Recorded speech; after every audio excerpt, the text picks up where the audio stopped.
Hello everyone, welcome to true I S and P C S. हम लोग post modern empires के बारे में बात कर रहे थे, पोस्ट मॉडर्न डायनेस्टीज़ के बारे में पर्टिकुलरली बात कर रहे थे। और हम लोगों ने ये डिसाइड करा था कि हम लोग भारत के चारों हिस्सों को अलग करके देखेंगे कि किस कहाँ पर कौन सी डायनेस्टी आई थी। और सबसे पहले डिस्कशन में हम लोग लेकर चल रहे थे उत्तर भारत को, नॉर्थ इंडिया को, जिसमें हमने अभी तक देख लिया है शुंग डायनेस्टी को। नॉर्थ इंडिया में एक डायनेस्टी और थी, वो थी कानव डायनेस्टी, कानवास की।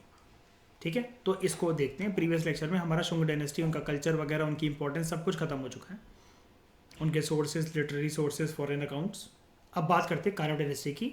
ये भी उत्तर भारत में पोस्ट मॉडर्न एरा में आने वाली एक डायनेस्टी थी। कानव डायनेस्टी ने चार राजा प्रोड्यूस करे, यानी कि उस डायनेस्टी के चार राजाज थे। अब यहाँ पर मैं अगर आपको दिखाऊं एक चीज, शुंग डायनेस्टी के लास्ट चिराग को, देवभूति, इसको मारा था इसके खुद के मिनिस्टर ने, वासुदेव कानव। और इसने अभी अपने ही सरनेम पर बनाई थी कानव डायनेस्टी। और देवभूति को जो सजा मिली, वो सजा इसके खुद के कर्मों की नहीं थी, इसके खानदान के कर्मों की थी, पुष्यमित्र शुंग की थी, जिसने खुद भी ऐसे ही करा था, लास्ट मौर्यन एम्परर बृहद्रथ को मारकर सत्ता में बैठना। तो इसके साथ भी ऐसे ही हुआ, क्योंकि यूनिवर्स का पहिया जब घूमता है तो वो बहुत बुरी तरीके से घूमता है।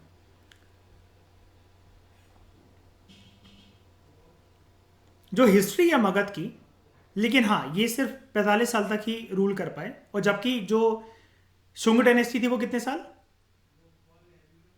पूरे से कितने साल, 100.100। ठीक है, जो हिस्ट्री है मगध की, कानव डायनेस्टी की फॉल होने के बाद वहां पर हमें ना कोई भी कुछ बड़ी घटना देखने को नहीं मिलती है। मतलब ये ना, आपको वैसे हम आगे पढ़ेंगे, लेकिन राइटर में ये पहले ही बता रहा है कि मगध का इतिहास ना इसके बाद ना बिल्कुल डम हो जाएगा, नील हो जाएगा, वहां वैक्यूम क्रिएट हो जाएगा। Kanva were the last in the Magadh, Kanva were the last in the, ये और ऐसा याद रखना, भारत के इतिहास की बात नहीं चल रही, सिर्फ मगध के इतिहास की बात चल रही है कि मौर्यन एम्पायर से आते आते, शुंग डायनेस्टी से गुजरते गुजरते, कानव तक होते होते मगध का ऐसा इतिहास बिल्कुल चमचमाता हुआ है, चमकते सितारे की तरह। इसके बाद लेकिन जब तक गुप्ता डायनेस्टी नहीं आती ना, तब तक यहाँ पर वैक्यूम रहेगा। यहाँ पर कुछ बहुत बड़ा मेजर इवेंट, कोई कल्चरल ट्रेडिशंस को आगे करना, या कुछ मोनेस्ट्रीज वगैरह बनाना, कुछ भी ट्रेडिशंस वगैरह को फॉलो करना, या कोई महान राजा यहाँ होना, ऐसा कुछ भी नहीं होगा। मतलब मगध का इतिहास बोरिंग हो जाएगा, ये आपको ये बता रहा है। ठीक है, तो कानव रूलर्स कौन कौन थे? मेजरली चार रूलर्स थे ना। अब एक तो जिसने सत्ता हासिल करी, वासुदेव, फिर भूमिमित्र, फिर नारायण, और लास्ट सुसरमन। जो लास्ट कानव रूलर था सुसरमन, इसका असैसिनेशन हो गया था by his powerful feudatory chief, जो कि जमीनें वगैरह, एग्रीकल्चर वगैरह को संभालता था आंध्र रीजन का। उसका नाम था सिमुख। और ये सिमुख ही था वो पर्सन जो हम इतिहास में पढ़ते रहते हैं, इसी ने स्टार्ट करी थी, नींव रखी थी सातवाहन डायनेस्टी की। क्या हमें एक क्रोनोलॉजी समझ में आ रही है? कि अगर मैं बोलूं, अगर मैं ऐसी स्टोरी बनाते जाऊं, Mauryan empire, post Mauryan empire, उसके अंदर सबसे पहले शुंग, फिर कानव, और इनके मिटने के बाद फिर सातवाहन। क्या ये क्रोनोलॉजी अपने आप नहीं बनती चली जा रही? बता जरा हमें तक, क्या हम स्पेशली बैठे हैं कोई चिट्ठा बनाने इसका कि पहले ये बाद में ये? और ये तो अभी सिर्फ 6 क्लास है, अभी तो रुक तो जाओ, अभी आगे लेवल तो बढ़ने दो, पूनम दलाल दहिया तक तो आने दो। ये हम जानेंगे, ऐसी थोड़ी ना असैसिनेशन, ये चार नाम इसके ऐसे ही लिखे जाएंगे। कुछ तो करा ही होगा ना इन्होंने, कुछ तो करा ही होगा। लेकिन छोटा था, जाता 45 साल का था, तो 45 साल का इतिहास इन्होंने 4 लाइनों में खत्म कर दिया। ठीक है, 45 मिनट भी नहीं लगने दिए इस पर, ये खत्म। ठीक है, आगे बढ़ते हैं सातवाहन से। लेकिन अब जब सातवाहन का टॉपिक जब हम शुरू कर रहे हैं, तो अब हम जा रहे हैं, इन्होंने ये जो फ्यूडेटरी चीफ था सातवाहन, ये यहां पर थे दक्षिण भारत में, इधर। इनका इतिहास यहां खत्म करके इनका परचम यहां ले रहा है, यानी कि 4 दिशाओं में से हमारी उत्तर भारत की दिशा कंप्लीट हो गई है पोस्ट मॉडर्न एम्पायर में।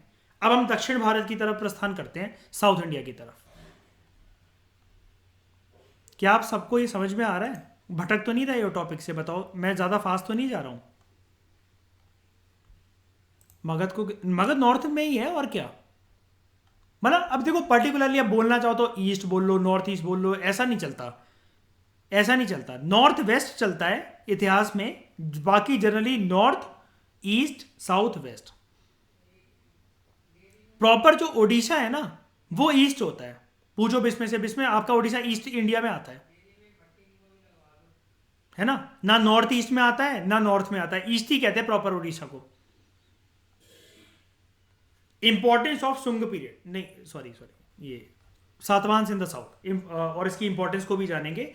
सातवाहन कब आए मैं फिर से बता देता हूं, इनको हराने के बाद, कानस को हराने के बाद। इनका छोटा सा इतिहास था 45 साल का। इसके बाद आते हैं सातवाहन। जो कुशांस थे नॉर्थ में, कुशान राजा जो थे नॉर्थ में, और जो सातवाहन थे साउथ में, इनका रूल फ्लरिश होता है, टिकता है। कुशांस का 300 साल, सातवाहंस का 450 साल। एक क्वेश्चन तो बेसिक यही बन सकता है चेष्टा, कि ज्यादा रूल किसका, कुशान का कि सातवाहंस का। सातवाहन डायनेस्टी का जो फाउंडर था सिमुक, इसने लगभग 23 सालों तक रूल करा। इसका सक्सेसर था इसका भाई खुद, सगा भाई कृष्णा। कृष्णा और इसका नेफ्यू सतकर्णी, इन्होंने 10 साल रूल करा और इन्होंने एक एम्पायर की स्थापना कर दी। और इनका रूल कहां से कहां तक खिंचता था? Rajasthan in the north west to Andhra in the south east, Gujarat in the west to Kalinga in the east. यानी कि अगर मुझे सातवाहंस के रूल, कंसोलिडेशन और एक्सपेंशन को जानना हो तो मैं क्या कहूंगा? राजस्थान, राजस्थान,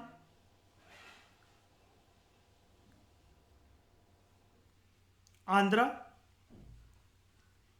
गुजरात, कलिंग। ध्यान से देख लो अब इसे, यहां, यहां और इस लाइन से इस लाइन तक यहां फैला हुआ था इनका रूल। ऐसा था, जितना वैक्यूम दिख रहा है ना वो खाली जगह थी। ये मैं क्यों बनाता हूं ऐसे? ताकि जो जिनका पेपर रिटन है, ताकि जब आप ये बनाकर आओ तो आप ये चीजें बनाकर आ पाओ आराम से। जब आप इंडिया का रफली एक मैप बनाओ तो आप ये बनाकर आ पाओ कि इनका रूल यहां पर था, या फिर एटलीस्ट डॉट करके दिखा पाओ। कभी अगर क्वेश्चन में स्कोप हो, टाइम हो, कि आपको लगे कि मैं ऊपर की नॉलेज को इतने अच्छे से प्रेजेंट नहीं कर पा रहा या नहीं कर पा रही, एक मैप बना देती हूँ या बना देता हूँ, तो आपका काम इससे आसान हो जाएगा। सतकर्णी जो है, इसने 2 अश्वमेध यज्ञ अपने जीवन काल में परफॉर्म करे थे, और उसके बाद इसकी जो राजगद्दी की जो पोजीशन थी वो स्काई रॉकेट हो गई थी काफ़ी ज़्यादा। ये इनके सिक्के थे जिसमें घोड़े का सिंबल था। यहाँ से देखो लिखा नहीं हुआ है, एक आप अपने आप से क्वेश्चन बना सकते हो कि अगर क्वेश्चन आ जाए पोस्ट मॉडर्न एम्पायर्स या उनके रूलर्स के, कि इनमें से कौन सी डायनेस्टी के सिक्कों में घोड़े का चिन्ह था, घोड़े का सिंबल था, तो याद रखना सातवाहन उसका आंसर होगा। ये ऐसी चीज़ों को इग्नोर मत करा करो कि जो फोटोज़ वगैरह होती हैं, टेक्स्ट से ज़्यादा हमेशा बक्से और जो फोटोज़ होती है वो इंपॉर्टेंट होते हैं, क्वेश्चन उनसे बनते। सोचा करो क्या है। हाँ, इतना भी नहीं सोच लेना है कि सांप के ऊपर, मुझे सर जी समझ में तो नहीं आया, पता नहीं सांप था कि पता नहीं क्या था, कुछ चीज़ ऐसे ऐसे करके घूम रही थी। इतना मतलब इतना भी ज़्यादा खो नहीं जाना है।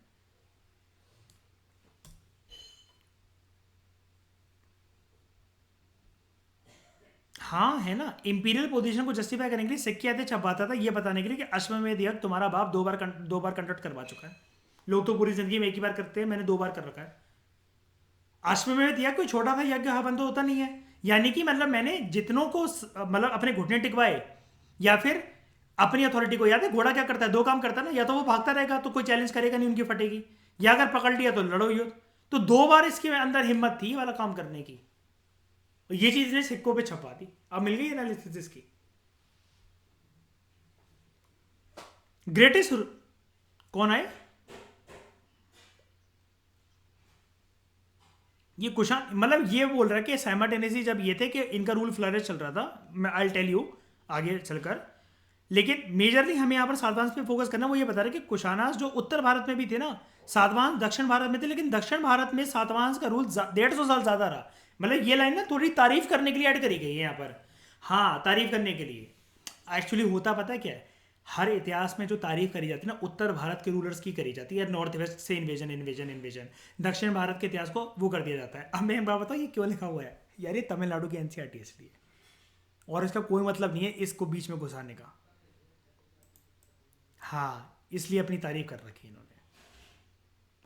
और ऐसा मत सोचा करो कि हमारी एनसीईआरटीज तो अपनी तारीफ नहीं करते। हमारी एनसीईआरटीज तारीफ नहीं करती अपनी। हमारी एनसीईआरटीज में जो सेंट्रल गवर्नमेंट होती है, अगर वो जिस आइडियोलॉजी की हो तो वो चैप्टर ही हटा देती है वहां से। जैसे जितनी लेटेस्ट चैप्टर मिल रहे हैं उसमें मुगलों के इतिहास के साथ खिलवाड़ करी गई है, मुसलमान शासक हटा दिए गए हैं, वो तो और खतरनाक चीज़ है। ये फिर भी कम से कम न्यूट्रल पर्सपेक्टिव देते कि कोई बात नहीं, चल एक तारीफ कर रहे थे। ये ऐसी चीज़ है कि फॉर एग्जांपल मैं लेक्चर सारा कंप्लीट कर दूं तो इतना बोल दूं कि दोस्तों अगर आप कोर्स करना चाहते हैं तो ये दिए गए नंबर पे सब्सक्राइब करें, लाइक करें, शेयर करें, दोस्तों में प्रमोट करें, मुझे किस्सियाँ दें। ये ऐसी चीज़ है कि एक लाइन तो चलो यार मेरी बनती है, अगर मैं इतनी मेहनत कर रहा हूँ, अगर मैं इतनी देर बोल रहा हूँ तो एक मैं अपना प्रमोशन कर दूँ। ये ऐसे करते हैं।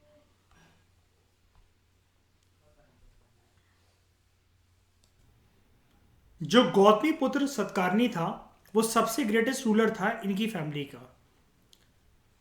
इन द नासिक यूलॉजी अकाउंट है मतलब इसका, जिसको पब्लिश करा था इसकी मां ने, गौतमी बालश्री ने।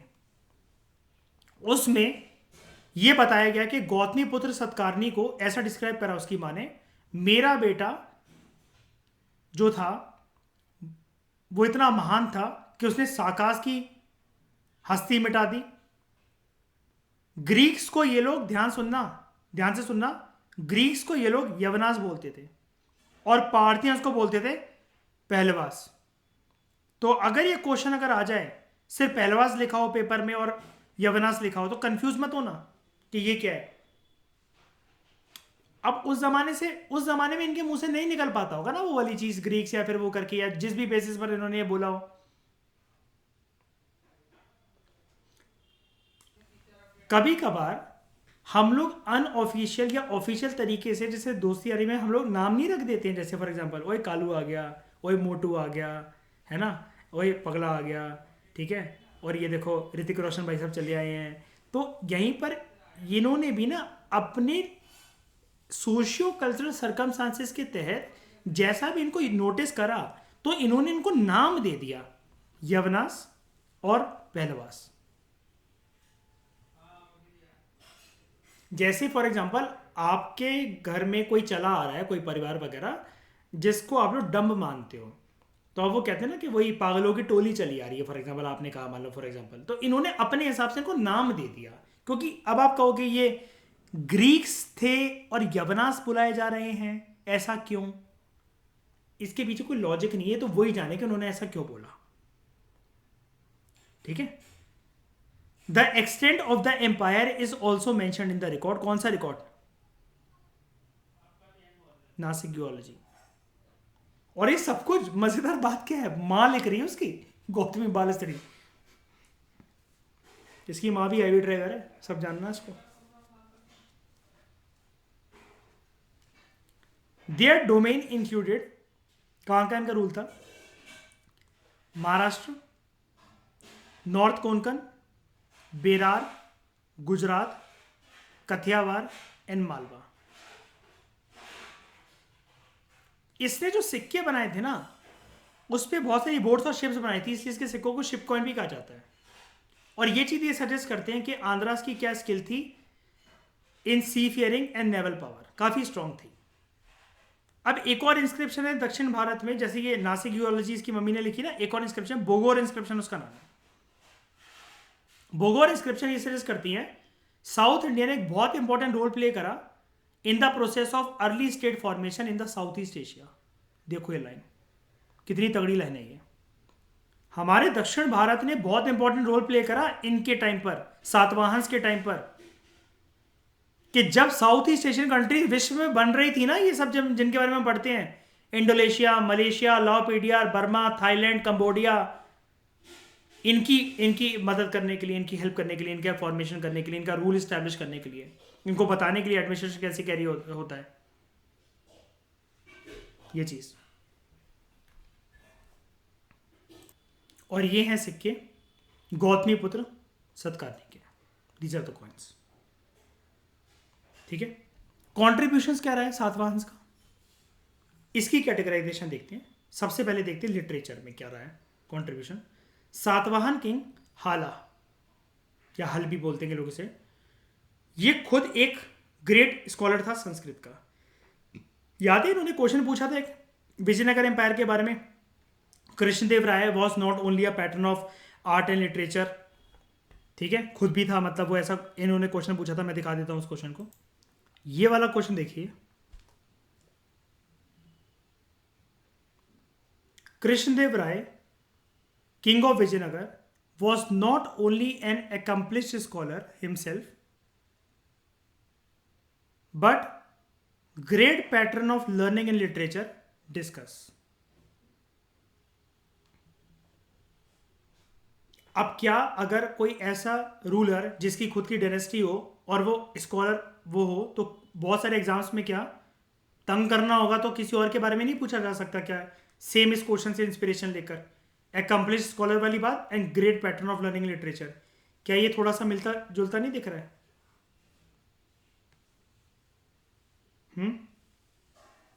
और संगम लिटरेचर जो हमने खत्म करा तो उसके बारे में देख लो। ये देखो, ये देखो 2013 में जब पैटर्न चेंज हुआ, दो not very useful from the point of view of connected political history of south India, Sangam literature लेकिन फिर भी हमें दिखाती है उस जमाने की सोशल और economic conditions of its time. क्या मैं प्रीवियस चैप्टर में बार बार आपको दिखाता नहीं रहा सामाजिक और अर्थव्यवस्था उनकी क्या क्या थी? और हमने इसके ऊपर पूरे बहुत सारे पैराग्राफ पढ़े थे, औरतों की पोजीशन, ये वो हेडिंग बना बनाकर। क्या हमारा काम आसानी से सिर्फ और सिर्फ 6th क्लास के पार्ट 3 से नहीं हो सकता इस क्वेश्चन को सॉल्व करने के लिए, जबकि मेंस का क्वेश्चन है। ऊपर वाले पार्ट को छोड़ो, वो तो उन्होंने तंग करने के लिए दिया है। क्या सिर्फ इसी के बारे में ही तो पूछ रहा है वो, सोशल इकोनॉमिक कंडीशंस? कमेंट करना है इसके बारे में। कंटेक्स्ट है संगम लिटरेचर। हमने ये देखो ना,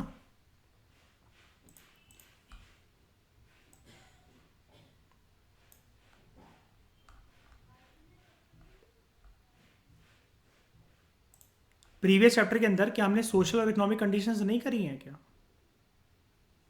लोकल एडमिनिस्ट्रेशन, कोर्ट, जस्टिस, ये कैसा था? Status of women, social condition ही तो है ये। Religious belief, dress and ornaments, social conditions, festivals, economic conditions, trade, art, social का part, occupation, economic condition. Malabar black pepper के बारे में लिख कर आओ। ट्रेड कॉन्ट्रैक्ट दूसरी कंट्रीज के साथ, major ports, major exports, major imports, silk के बारे में, मुजरिस। क्या ये आराम से हमारे पास कंटेंट ज़्यादा नहीं है इसके हिसाब से? ये चीज़ है। ओके, तो हम बात कर रहे थे इसकी, कहाँ गया ये?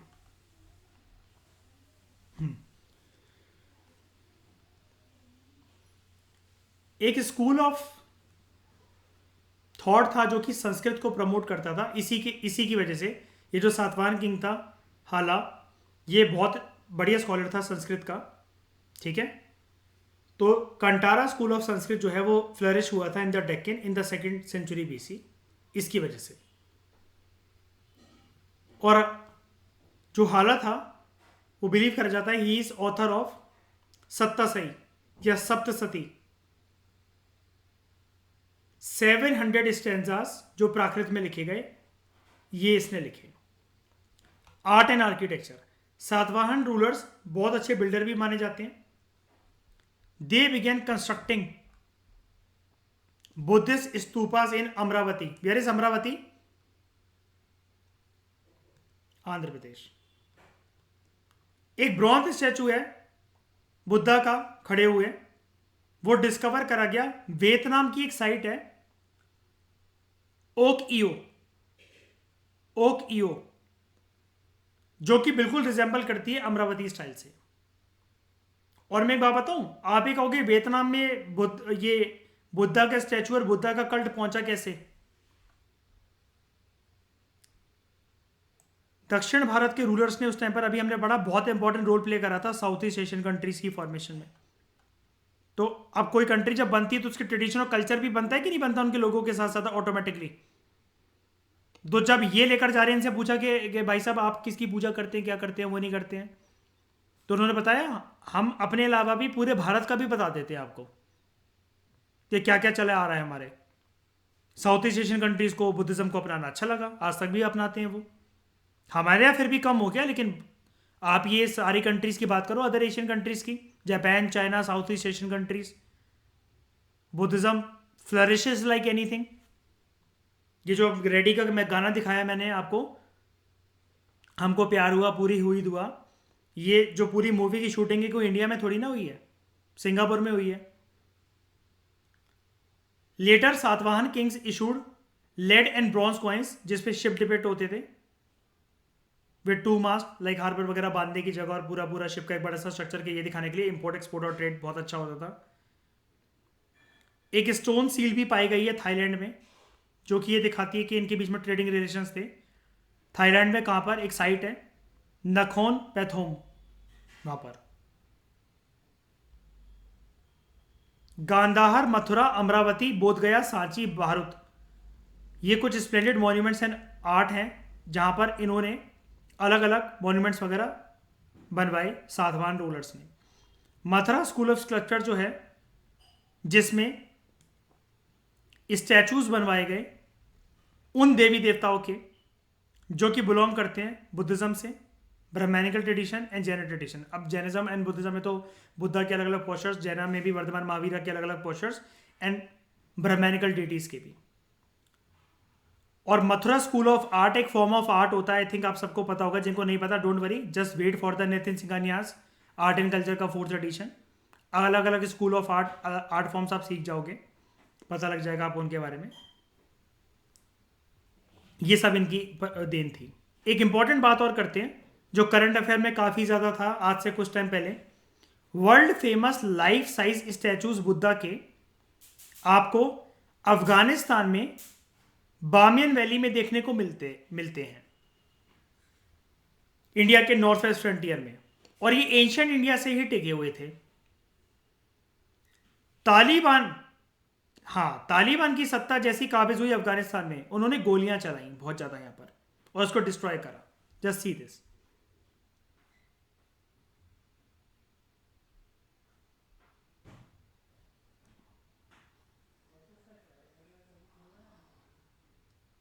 हाँ, ये बुक में मैं इसलिए तो बोलता हूँ कि अगर स्टैटिक कोई कर रहा है तो करंट अफेयर के बिना भी एग्जाम्स करे जा सकते हैं।